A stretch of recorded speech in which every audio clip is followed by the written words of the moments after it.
inspire you to live your dreams, encourage you to take massive action, and be your authentic and genuine self. We focus on 3 pillars. That's empowering youth, equipping leaders, and enriching marriages so that you can go out and dominate your space. If you're ready to dominate, you're listening to the right show. This is the Leadership Legacy Radio. Now let's go.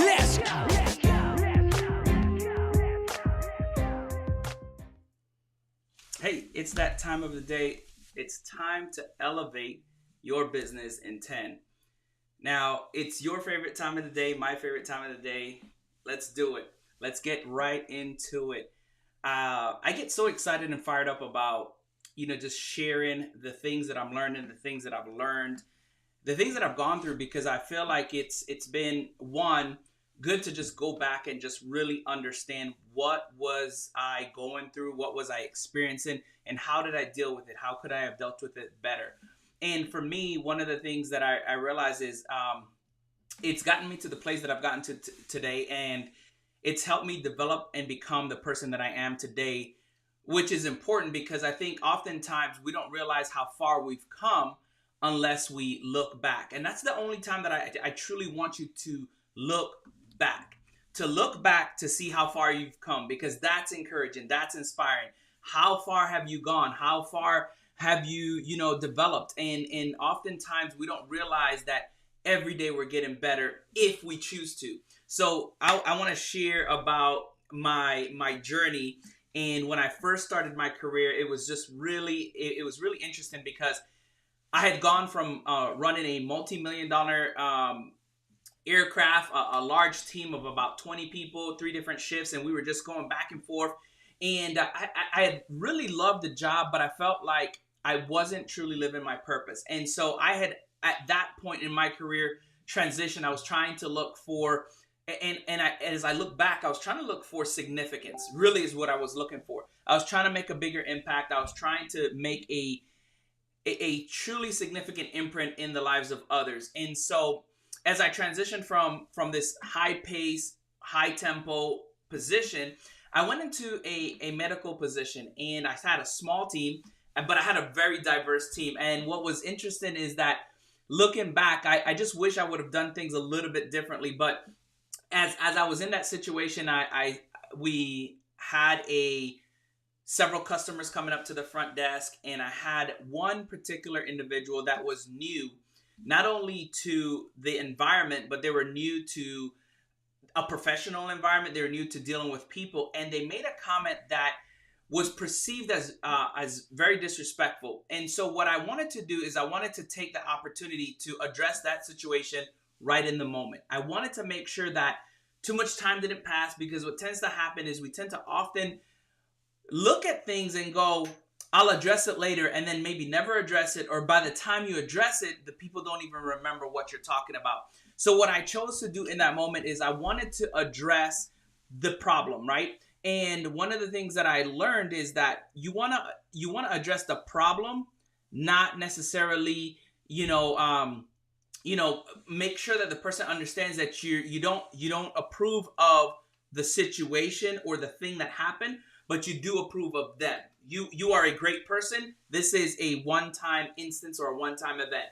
So I tried to address it. I tried to make sure everything was good. And I felt like the conversation went well. But then the next day, what ended up happening is the dynamics between the team was off. And particularly the dynamics was off with me and my team.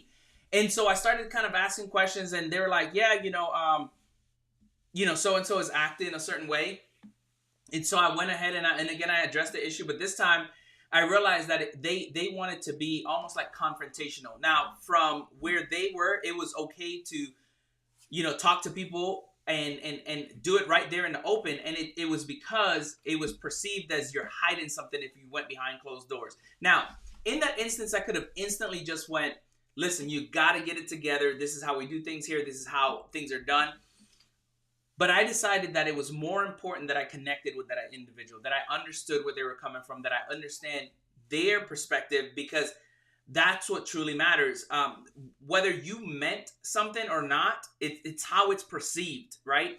And so pulling somebody in private, although the intent was there, and I try to do it quickly, privately, and respectfully. It was just the action and how the action was perceived. So one of the things that I want you to understand is, as a business owner, as a leader, when you correct a behavior or a mistake, make sure that you connect with people first. This can be seen with a misunderstanding in a restaurant. This can be seen with a misunderstanding in a professional environment. You see, the things that I learned in that moment is not only do intent and impact both matter. The way that you show up, the things that you're trying to do, both do matter. But when you're correcting people, it has to be rooted in connection. You have to be able to understand that when you're correcting somebody, have you established enough of a relationship? This is something that I truly believe is missing. It's a key component in our environment today. And I'll tell you, this is evident in the household as well.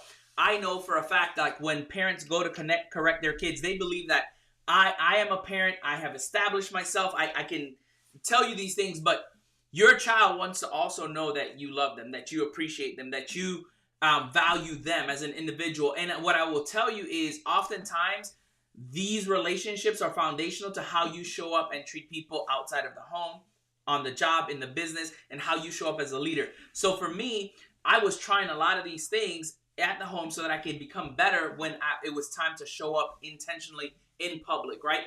How am I treating the people that I connect with? Am I intentionally building a relationship with them? Do I have enough credibility with them to be able to correct them so that they understand, even if the action when I was correcting them wasn't necessarily the best, they already knew my heart. And so that was important, right? And so if I was to do that all over again, there's a lot of things that I would have done differently, right?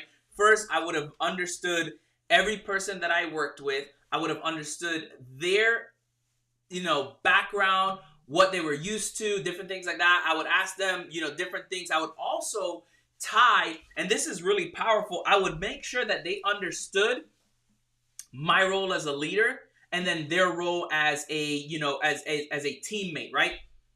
These are the expectations. These are the things that happen.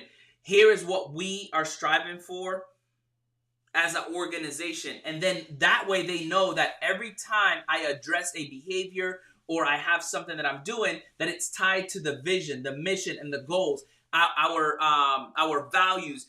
Everything that we do is tied to those three things so that people understand where you're coming from as an individual. And really, ultimately, it comes down to press forward thinking, owning the lesson. Like, what did I learn from that situation? Additionally, if I was to do that situation all over again, I would have made sure everybody on my team had done an assessment. I would have done 2 assessments. I would have done a DISC assessment, and I would have also done the Working Genius. These 2 things would help me understand how to better relate with people, how to know their strengths, know their weaknesses, how they like to be talked to, how they like to be connected with, how they like to be appreciated and valued, because those things are important. Those things are often more important than the thing that you're trying to accomplish, because when you can connect with your team, when you can build great relationships with your team, you are going to be way ahead of the game. Mistakes are going to happen.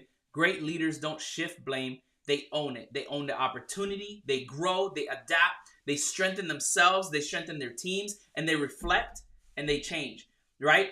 True leadership is not just about correcting behavior, but it's about trusting and building and understanding through interaction. Listen, if you made a mistake, great. How can we get better? How did maybe I fail you? And if you think about that situation, the thing that keeps coming to my mind is, what could I have done better as a leader in that role? One of my mentors puts it like this: good intentions aren't good enough, right? They're not good enough.